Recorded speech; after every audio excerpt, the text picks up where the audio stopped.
This is verse 5 of the first chapter of the Gospel of Matthew. We're working our way through the genealogy that's provided by Matthew here. And again, we have some interesting wrinkles in the story that show up in this verse with two more women who are introduced. We have Salmon, who was brought to our attention in the previous verse.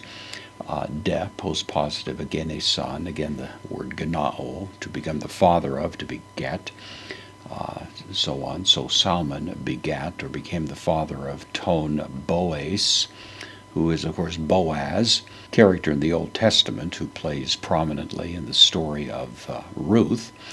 According to this chronology, Salmon, the father of Boaz, was the descendant then of Rahab, which is Rahab, ektes Rahab, referring to, of course, presumably, it's almost taken for granted that this is a reference to the Rahab that is mentioned in the book of Joshua.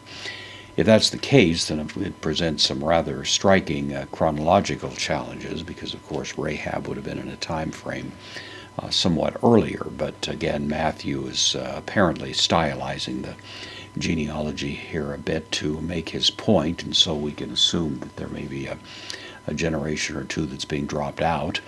He does this to create the symmetry, of course, of 14 generations represented here in the overall chronology. So one way or another, of course, scholars debate over this a little bit, but for now we'll just note the names that he's giving. So Salmon begets Boaz by Rahab.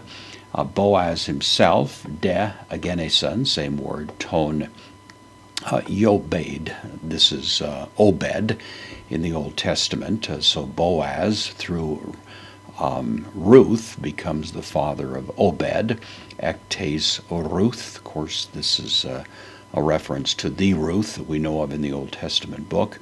Obed, then Yebed, as it is here, again a son, Ton Yesai, or Jesse, as we read him in the Old Testament. So heading down in this chronology, of course, to the birth of David, which is going to be given to us in the next verse.